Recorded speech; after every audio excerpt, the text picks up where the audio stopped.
Hello friends, welcome again to quick concept maths. This is Neha and हम कर रहे थे परमुटेशंस एंड कॉम्बिनेशंस। तो आज है ये उसका थर्ड पार्ट जिसमें हम करेंगे उससे रिलेटेड क्वेश्चंस। प्रीवियस पार्ट में हमने क्वेश्चंस किए थे पर वो किस में थे, फॉर्म में, डिस्क्रिप्टिव फॉर्म में थे। ठीक है, आज क्वेश्चंस हैं आपके पास एमसीक्यू फॉर्म में। क्वेश्चंस एमसीक्यू में दिए रहेंगे, मींस क्वेश्चन और उसमें कुछ ऑप्शंस रहेंगे, आपको सॉल्व करना है और राइट आंसर बताना है। तो चलिए स्टार्ट करते हैं। देखिए क्वेश्चन नंबर 1 है friends, if NPR is equal to 3024 and NCR is equal to 126 then N and R is. तो N एंड R की वैल्यू बतानी है हमें इस क्वेश्चन में। तो देखिए स्टार्ट करते हैं। NPR कितना दे रखा है 3024 एंड NCR की वैल्यू क्या है 126। N एंड R हमें फाइंड आउट करना था। तो देखो NPR और NCR में एक रिलेशन पढ़ा था हमने, फॉर्मुलेज आपको याद होने चाहिए। क्या था, हम NCR को या NPR को किस तरह से लिख सकते हैं, NPR is equal to NCR dot R factorial. ठीक है, इस तरह से इसको लिख सकते हैं। तो अब देखो जो जो वैल्यूज हमारे पास हैं वो हम पुट कर लेते हैं। NPR की वैल्यू क्या है 3024 इज इक्वल टू NCR 126 और यहाँ पे प्रोडक्ट में आ गया R फैक्टोरियल। ठीक है फ्रेंड्स, यहाँ तक। अब देखो यहाँ पे R फैक्टोरियल को छोड़ देंगे और अब इसके क्रॉस कर दिया, 126 नीचे आ गया, इनको कैंसिल आउट करेंगे। अगर आप करेंगे इसको तो देखेंगे R फैक्टोरियल यानी कि यहां से ये कैंसिल कंप्लीट होने के बाद जो हमारे पास बचेगा वो क्या आ जाएगा। ठीक है, तो यहां मैंने इसको डायरेक्ट लिख लिया है। इनको जब आप कैंसिल आउट करेंगे, हमने इनको कट किया तो जो बचा वो आया 24 किसके इक्वल आ गया, R फैक्टोरियल के इक्वल आ गया। तो देखो फ्रेंड्स, अब क्या कर सकते हैं, हमें R फैक्टोरियल फाइंड आउट करना था, यानी कि हमें फाइंड क्या करना है, R की वैल्यू बतानी है। ठीक है, तो देखो 24 को किस तरीके से लिख सकते हैं, 1 से लिखना शुरू करो इसको। 1 इंटू 2 इंटू 3 इंटू 3 टू 6 यानी कि 4 से भी मल्टीप्लाई करना पड़ेगा, है ना। 4 3 12, 3 दूने 6, 6 चौके 24 is equal to R factorial. तो R फैक्टोरियल क्या हो गया 4 3 2 1 यानी कि सबसे बड़ी वैल्यू क्या आ गई 4। इट मीन्स R जो है हमारा क्या हो जाएगा 4 फैक्टोरियल। तो R क्या हो गया 4। ठीक है, यहां से R की वैल्यू क्या आ गई 4। ये स्टेप ध्यान से समझना। R फैक्टोरियल कितना आया था 24। अब देखो हमारे पास फाइनल आंसर 24 आ रहा है, इसका मतलब 24 कब आया होगा, कोई नंबर है उसका फैक्टोरियल किया तो 24 आ रहा है, यानी कि उस नंबर को कहां तक मल्टीप्लाई करो, जब तक 24 ना आ जाए। तो 1 इंटू 2 इंटू 3 इंटू 4 तक किया तो 4 पे क्या आ गया, ये 24 बन गया। इसका मतलब 4 फैक्टोरियल ही क्या है हमारा 24 होता है। तो R की वैल्यू क्या हो जाएगी 4। ठीक है, अब हमें सिर्फ क्वेश्चन यहां तक नहीं है, आगे क्या फाइंड करना था, इसमें N की वैल्यू भी बतानी है। अब देखिए N की वैल्यू फाइंड आउट कैसे करेंगे। तो फ्रेंड हमारे पास NPR भी दे रखा है और NCR भी दिया हुआ है, तो आप दोनों में से कोई भी एक ले लीजिए। ठीक है, मान लीजिए मैं NCR लेके सॉल्व कर रही हूँ, आप NPR से खुद भी ट्राई करना। ठीक है, N फाइंड करने के लिए अब क्या किया, NCR इज इक्वल टू 126 दे रखा था। अब जो जो वैल्यूज हैं पुट कर लीजिए। NCR का क्या फॉर्मूला है, N factorial by R factorial N minus R factorial is equal to 126। R की वैल्यू कितनी है अब हमारे पास 4। R कितना फाइंड किया अभी हमने 4। तो देखो N factorial upon 4 factorial N minus R factorial. ठीक है, इसको क्या लिख सकते हैं, लेफ्ट साइड को क्या लिख सकते हैं। अब देखो यहाँ फ्रेंड N माइनस R की जगह 4 है ना, N माइनस 4 फैक्टोरियल बन गया ये। अब N को हम कहां तक लिखेंगे, जब तक N माइनस 4 ना आ जाए। तो कर लो इसको एक्सपेंड, कैसे होता है, N फैक्टोरियल को कैसे लिख सकते हैं, N product N minus 1 factorial N minus 2 factorial, है ना, फिर N माइनस 3 और N minus 4 factorial. N minus 4 पे हमने स्टॉप कर दिया। क्यों स्टॉप किया, क्योंकि N माइनस 4 पे इसको क्यों स्टॉप कर दिया, क्योंकि N माइनस 4 हमारे पास डिनोमिनेटर में था। तो 4 फैक्टोरियल और यहाँ पे N माइनस 4 फैक्टोरियल। ठीक है, ये कैंसिल आउट हो गया। अब बचा क्या, N minus 1 N minus 2 N minus 3 upon 4 factorial. ठीक है, यानी कि लेफ्ट साइड जो है हमारी वो ये रह गई है। अब राइट में क्या था 126, यानी कि N minus 1 N minus 2 n minus 3 upon 4 किसके इक्वल हो गया फ्रेंड्स, 126 के, है ना, 4 फैक्टोरियल। तो हम क्या लिख सकते हैं, n minus 1, n minus 2, n minus 3 is equal to 126 multiply 4 factorial, 4 factorial, और ये बन गया 126 इंटू 4 इंटू 3 इंटू 2। 4 को भी हमने फैक्टोरियल ओपन कर लिया तो ये बन गया 4 इंटू 3 इंटू 2। अब देखो जब ऐसी स्टेटमेंट आपके पास आ जाए, ठीक है, इसको ध्यान रखना, जब इस तरह की स्टेटमेंट आपके पास आ जाए ना क्वेश्चन में, n माइनस 1 और n फाइंड करना हो, तो हमें क्या करना है, जो भी दूसरी तरफ में नंबर होगा उसके क्या करो, आप फैक्टर करो। फैक्टर करने का मतलब है या तो इसको आप क्या करो, प्राइम फैक्टर्स निकाल लो इस तरह एलसीएम करके, ठीक है, उस तरह से कर लो, और नहीं होता है तो इसको यहीं तोड़ते जाओ माइंड में, ठीक है। देखो 12 और 6, तो ये सीधा सीधा किसके पहाड़े में जा रहा है, 6 के में, तो मैंने लिख लिया 6 दूनी 12, पहले 6 एकम 6, और यहाँ पे 6 दूनी 12 और 6 एकम 6, यानी 21 को 6 से गुणा करेंगे 126 आएगा, गुणा 4 गुणा 3 गुणा 2। अब देखो 21 को और क्या लिख सकते थे, 7 तियां 21, ठीक है, और 6 को क्या लिख सकते थे, 3 दूने 6, और यहां से हमारे पास 4 3 2, ये तो था ही। अब देखो इसमें से पेयर बना के देखो, ठीक है, 1 2 3 4, हमें 4 नंबर चाहिए जिनको मल्टीप्लाई करें तो ये नंबर आ जाए, ठीक है। तो यहां से अब क्या करेंगे, 4 नंबर हम बनाएंगे। अब देखो वो नंबर बनेंगे कैसे, आर की वैल्यू कितनी थी, 4, आर की वैल्यू कितनी थी 4, तो n जो है 4 से छोटा नहीं हो सकता, है ना, n 4 से छोटा नहीं हो सकता। तो देखो 4 से बड़ा नंबर क्या है, 5, तो यहाँ पे कहीं पे 5 नहीं आ रहा, तो वो तो ऑप्शन से हट गया। अब देखो 6, हम 6 बना सकते हैं, ये रहा 3 2 जा 6, ठीक है, एक 3 बन सकता है। अब देखो, अब हमें मालूम है फ्रेंड्स, यहाँ जो नंबर होते हैं ना वो इंक्रीजिंग में है, मतलब अगर 6 आ गया तो अगला 7 8 9 होना चाहिए। अगर 7 आया तो या तो 7 6, अगर 7 सबसे कम हमारे पास है, ठीक है, 4 हो नहीं सकता, ठीक है, 4 से ज्यादा बड़ा नंबर होना चाहिए या 4 होना चाहिए, 4 से छोटा नहीं हो सकता। तो देखो 4 तो हमारे पास n की वैल्यू 4 हो सकती है, तो 4 यहाँ आ रहा था। अब देखो अगर आप यहाँ से 4 5 6 7 करें तो 5 यहाँ पे कहीं नहीं आ रहा है, तो यानी कि 5 से छोटे नहीं जाएंगे, 5 भी ऑप्शन में नहीं आएगा। 6 से स्टार्ट करते हैं, तो देखो इनकी पेयरिंग करना शुरू करो। हमने क्या देखा, 3 2 जा 6, एक नंबर तो ये हो गया, ठीक है, एक नंबर 7 हो गया, और यहाँ से देखो एक 3 ये है, एक 3 ये है, 3 3 3 जा 9 और 4 2 ने 8, तो हो गए 4 नंबर, क्या 9 8 7 6, तो ये क्या हो जाएंगे 9 8 7 और 6, ठीक है। तो इस तरह से जो ग्रेटेस्ट नंबर आया हमारा वो क्या हो गया, n, तो वही हमारी n की वैल्यू हो जाएगी, ठीक है। यानी कि इसको क्या लिख सकते हैं, 9 का फैक्टोरियल लिख सकते हैं। इस ये जो बन रहा था यहाँ पे, ये एक्सपेंडेड फॉर्म किसकी थी, 9 के लिए लिखी गई थी, यानी कि n की वैल्यू कितनी आ गई हमारी 9, ठीक है फ्रेंड्स। तो r आया 4, n की वैल्यू आ गई 9, तो कौन सा ऑप्शन राइट हो गया हमारा, ऑप्शन नंबर ए इसका क्या हो गया आंसर राइट, ठीक है। तो अच्छा क्वेश्चन था, इसी तरह से हम करेंगे। आप प्लीज जब वीडियो देखते हैं तब साथ में खुद ट्राई जरूर करें क्वेश्चंस को।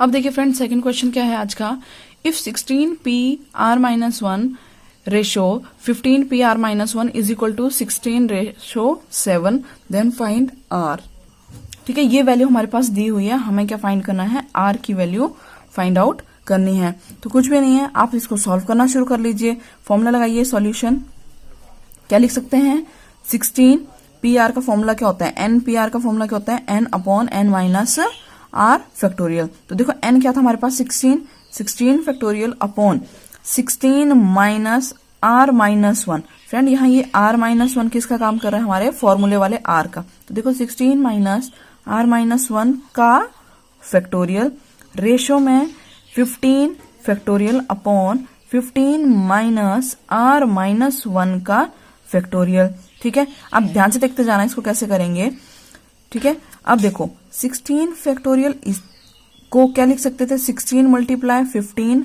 फैक्टोरियल। क्यों किया ऐसा, हमारे पास यहाँ पे क्या वैल्यू थी 15, और 16 को हम लिख सकते हैं 16 इंटू 15 इंटू 14, पर उतना नीचे नहीं जाएंगे क्योंकि यहाँ पे क्या था 15 था, तो भाई 15 से 15 कैंसिल हो जाएगा, इसलिए यहीं रुक गए। अब देखो 16 माइनस r-1 ये क्या बन जाएगा, जब ब्रैकेट ये खुलेगा ब्रैकेट तो माइनस r और माइनस माइनस प्लस, तो ये बन जाएगा 17 माइनस r फैक्टोरियल। ठीक है फ्रेंड्स। अब यहाँ पे देखो रेशो में, यहाँ पे क्या है 15 factorial upon 15 minus R minus minus plus ये हो जाएगा 16 माइनस आर का फैक्टोरियल। ठीक है, 15 से 15 कैंसिल आउट हो गया, यहां रह गया हमारे पास 16 अपॉन 17 माइनस आर। अब देखो n फैक्टोरियल क्या होता है, n माइनस 1 n माइनस 2 इस तरीके से। तो यहाँ ये n क्या है हमारा 17 माइनस आर और यहाँ क्या था 16 माइनस आर। तो देखो 17 माइनस आर को क्या लिख सकते हैं 17 माइनस आर, फिर इसमें से एक माइनस करो तो 17 माइनस आर माइनस 1, वो क्या बन जाएगा 16 माइनस आर बन जाएगा। ठीक है, तो यहां से देखो 17 माइनस आर और अगला क्या आएगा हमारे पास, ये भी हमने देखा 17 माइनस आर माइनस 1।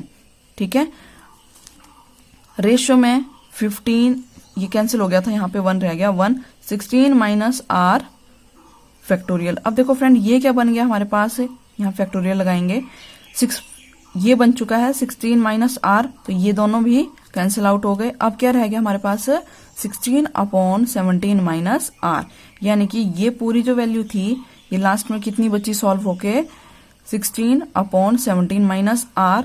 ठीक है, जो कि किसके इक्वल दिया हुआ था 16 रेशियो 7 के, यानी कि 16 upon 17 minus R is equals to 16 upon 7।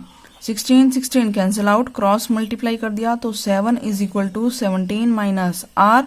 ठीक है, आर को यहां ले गए 7 को यहां ले गए तो 7 is equal R is equal to 17 minus 7 10। R की वैल्यू कितनी आ गई 10। तो इस तरह से इसका कौन सा ऑप्शन हमारे पास राइट हो जाएगा, ऑप्शन ए हमारा इसमें राइट आंसर हो जाएगा। ठीक है, तो ये था आपका आज का सेकेंड क्वेश्चन। अब देखिए नेक्स्ट क्वेश्चन, थर्ड क्वेश्चन है फ्रेंड हमारे पास, in how many ways can we select 6 people out of 10 of which a particular person is not included. क्या कह रहा है, हमें 6 पर्सन सेलेक्ट करने हैं, कितने में से 10 में से, of which a particular person is not included. ठीक है, कोई 10 लोग थे, उसमें से कितने सेलेक्ट करने हैं 6, और एक आदमी जो है वो क्या है उसमें इंक्लूड नहीं है, मतलब जो 10 है ना उसमें से उसको बाहर निकाल दिया गया। तो इसका मतलब एक्चुअल में रह कितने गए, 10 में से एक चला गया तो रह कितने गए हमारे पास 9 ही तो रह गए हैं। ठीक है, तो 9 में से अब कितने को सिलेक्ट करना है 6 को। तो आंसर क्या हो जाएगा इसका, अब क्योंकि सिलेक्ट करना है, देखो पीपल की क्या बनानी है, कमेटी बनानी है ना, ऐसे समझ लीजिए। In how many ways we can select 6 people out of 10। तो मैंने बताया था फ्रेंड्स सिलेक्शन की जहां बात हो जाए, ठीक है, कितने सिलेक्शन की बात हो रही है तो क्या लगेगा यहाँ पे परमुटेशन या कॉम्बिनेशन, कॉम्बिनेशन लगेगा। क्यों, हम क्या कर रहे हैं 10 में से 6 लोग सिलेक्ट कर रहे हैं। अब देखो वो 6 लोग, मान लीजिए ये 6 लोग थे A B C D E F और G। ठीक है, हमने ये कोई भी 6 पर्सन सिलेक्ट कर लिए तो 6 यही रहेंगे। ठीक है, ऐसा नहीं है अब A और B आगे पीछे एक्सचेंज हो जाएं तो ये कोई और लोग हो जाएंगे, लोग तो वही है ना, आदमी तो वही है, चाहे वो फर्स्ट नंबर में बैठा हो, चाहे सेकंड में, चाहे थर्ड में। ठीक है, कमेटी बनने के बाद तो इसमें कॉम्बिनेशन लगेगा, ज्यादा टाइम नहीं लेंगे, इसमें लगेगा कॉम्बिनेशन और फॉर्मूला क्या हो जाएगा 9C6। तो कौन सा ऑप्शन इसमें राइट हो जाएगा आपका, ऑप्शन सी। ठीक है, डायरेक्ट क्वेश्चन था, 9 में से 1 एक्सक्लूड कर दिया, 9 में से कितने सिलेक्ट किए 6, NC6, और कॉम्बिनेशन में आंसर दे रख ऑप्शंस दिए थे तो आप NC6 टिक कर देंगे। अब देखिए नेक्स्ट क्वेश्चन है, ट्रू फॉल्स की फॉर्म में है, number of circular permutations of different things taken all at A time is n factorial. क्या कह रहा है, अगर कुछ परमुटेशंस बनाए जाएं कुछ नंबर्स के या कुछ भी आपके पास डाटा दे रखा है, ठीक है, और वो कैसी हो, सर्कुलर हो, number of circular permutation of different things all at A time is n factorial. ठीक है, मान लो n थिंग्स थी 1 2 3 4 इस तरह n चीजें थी और वो किस में बिठाई, सर्कल में बिठाई। ठीक है, तो क्या कह रहा है, इससे जो अरेंजमेंट होंगे, अब अरेंजमेंट क्या होता था, अरेंजमेंट का मतलब क्या होता है 1 2 3, अगली बार में 2 1 3 लिख लिया, फिर 3 1 2 लिख लिया, तो ये सारे क्या थे अरेंजमेंट। उसी तरह से सर्कल में क्या किए, अरेंजमेंट किए जाएं तो वो n फैक्टोरियल के इक्वल होते हैं, ये इसमें पूछ रहा है आपसे, तो हमें बताना है क्या ये सही है या गलत। ठीक है, तो फ्रेंड्स पहले तो सर्कुलर मैं आप ये समझिए कि अरेंजमेंट किस तरीके से होता है। देखो ध्यान से समझना, ए बी और ये सी, मेरे पास 3 नंबर है, 3 लेके समझा रही हूं आपको, ठीक है। 3 नंबर हैं। अब मैं इसको ए बी सी लिखूं, सर्कल की बात हो रही है, ठीक है। सर्कल में ए बी सी लिखा, फिर बी सी ए लिखा, ठीक है, या सी ए बी लिखा, सी ए बी लिखा। अगर ये होते लाइन में ए बी सी, इस तरह लाइन में होते तो ये इस तरीके से 3 तरीके से लिखा जा सकता था, पर अब ये किस में है, सर्कल में। अब आप खुद सोचो, ए किसके बगल में बी, बी किसके बगल में सी, और सी किसके बगल में है ए, ठीक है, एक दूसरे के पड़ोसी हैं। तो ए बी सी कहो या बी सी ए कहो, सी ए बी कहो, तीनों एक ही बात है। क्यों? क्योंकि हमें यही नहीं पता सबसे पहले नंबर पे कौन बैठा है, ठीक है। सर्कुलर में स्टार्टिंग तो और एंडिंग तो होती है नहीं, तो यहाँ पे कहाँ से ये स्टार्ट हो रहा है और कहाँ ये खत्म हो रहा है वो तो फिक्स है ही नहीं। देखो लीनियर में यानी कि जब लाइन में लगाते हैं तो लाइन में फ्रेंड्स फिक्स होता है, ए पहले पे है, बी दूसरे में, सी तीसरे में, अगली बारी में बी फर्स्ट में है, सी सेकंड में, ए थर्ड पे, ठीक है।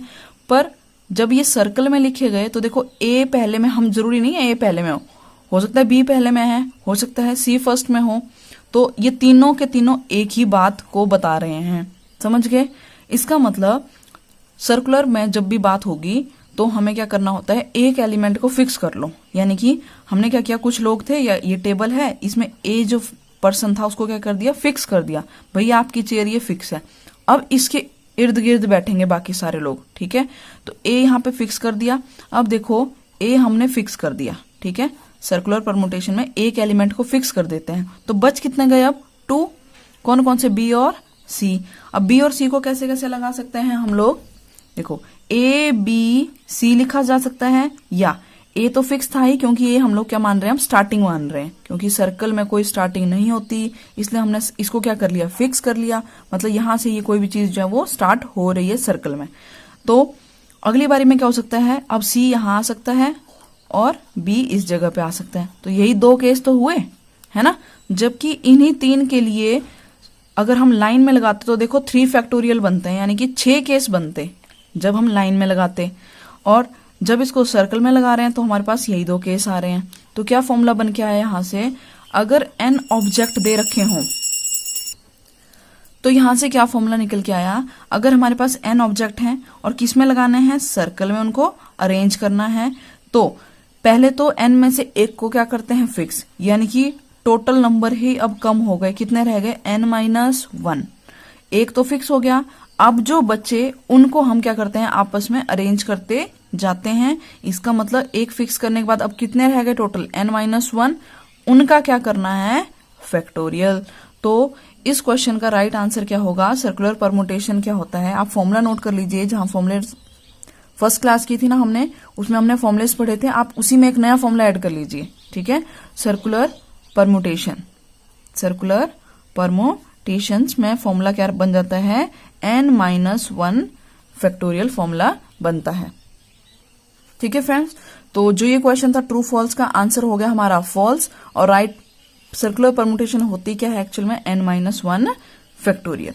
अब नेक्स्ट देखिए, नेक्स्ट क्वेश्चन है, is the given statement true और false, NCR is equal to NCN-R दिया हुआ है। अब ये स्टेटमेंट ट्रू है या फॉल्स, ठीक है फ्रेंड्स। इतनी बार ये आ चुका है, अब तक तो आपको लर्न हो जाना चाहिए था। ये क्या है, हमारे पास फॉर्मूला होता है, ठीक है। NCR is equal to NCN-R के इक्वल होता है, तो ये क्या है, ट्रू है, फॉर्मूला है, हमने पढ़ा हुआ है, ठीक है। अब नेक्स्ट क्वेश्चन देखिए, इन how many veg number of 2 digits can be formed out of 4 digits, ठीक है। Number of 2 digits can be formed, 2 digit का नंबर बनाना है, कितने में से, 4 में से, ठीक है। तो ये आज का 6 क्वेश्चन क्या है हमारे पास, 4 डिजिट्स में से हमें 2 डिजिट का नंबर बनाना है। तो 4 डिजिट कौन सी दी हुई है, 1, 2, 3 एंड 4, ये 4 डिजिट दे रखी थी, और कहा इसमें से क्या बनाओ, 2 डिजिट के नंबर। तो 2 डिजिट वाले नंबर कैसे होते हैं, देखो ये 2 डिजिट है, 1 2 2 1, ठीक है, या यहाँ पे क्या हो सकता था, 3 1 1 3, इस तरीके से कई सारे बन सकते हैं। तो ये कह रहा है ऐसे कितने नंबर बनाए जा सकते हैं। तो देखो फ्रेंड्स, ऐसे समझो, पहले तो कितने डिजिट का नंबर बनाना था, 2 का। अब इस पहली जगह के लिए हमारे पास कितने ऑप्शन है, 1 2 3 4, 4 ऑप्शन हमारे पास है, यानी कि फर्स्ट में तो भर सकते हैं 4 तरीके से, ठीक है। अच्छा, सेकंड में कितने तरीके बच गए, अब 4 में से एक जब यहां रख लोगे तो 3 ही तो बचेंगे। मान लो मैंने हम 1 लिख लिया, तो 1 लिखने के बाद अब बचे कितने, 2 3 4, 2 3 4 में से मैं कोई भी नंबर इस जगह पर भर सकते थे। तो यहाँ पे क्या आ गया हमारे पास 3, यानी कि फर्स्ट प्लेस के लिए कितने ऑप्शन थे 4, और सेकंड के लिए कितने हमारे पास चॉइसेस बची हुई हैं, 3 चॉइस बच रही थी। तो आंसर क्या हो गया, 4 3 12, 4 3 12, ठीक है। या फिर अगर आप फॉर्मूला लगाएं तो देखो कि भाई, अब देखिए अगर यहां पे हम लोग इसको फॉर्मूले से करें तो किस तरीके से करेंगे, कितने ऑप्शन अवेलेबल थे 4, ठीक है, 4p, ठीक है, 4 में से कितने सिलेक्ट करने थे 2, तो 4p2 जो कि बन जाएगा। अच्छा, यहां पे आप इसको कैलकुलेट खुद करेंगे बाप, ठीक है, आप सेल्फ से कैलकुलेट कर सकते हैं, आंसर क्या आएगा 12 आएगा। या चलिए मैं कर देती हूँ, 4 फैक्टोरियल अपॉन क्या होता था n factorial upon n minus r, 4 minus 2, 2 factorial जो कि बन जाएगा 4 multiply 3 multiply 2 factorial upon 2 factorial, ये कैंसिल आउट, 4 3 12। तो इस तरीके से हमारा आंसर आएगा 6 क्वेश्चन में। अब देखिए next question, in how many ways can a group of 5 men and 2 women be made out of a total of 7 men and 3 women? क्या कह रहा है, how many ways we can make a group of 5 men and 2 women, कितने का, 5 men हो और 2 क्या हो, वुमेन हो, कितने में से, टोटल मैन थे कितने हमारे पास, 7 आदमी और 3 औरतें हैं, ठीक है। क्या करना है, 7 में से 5 आदमी सिलेक्ट करने हैं और 3 में से कोई भी 2 औरत, और इनका क्या बन गई, एक ग्रुप बन गया, ठीक है।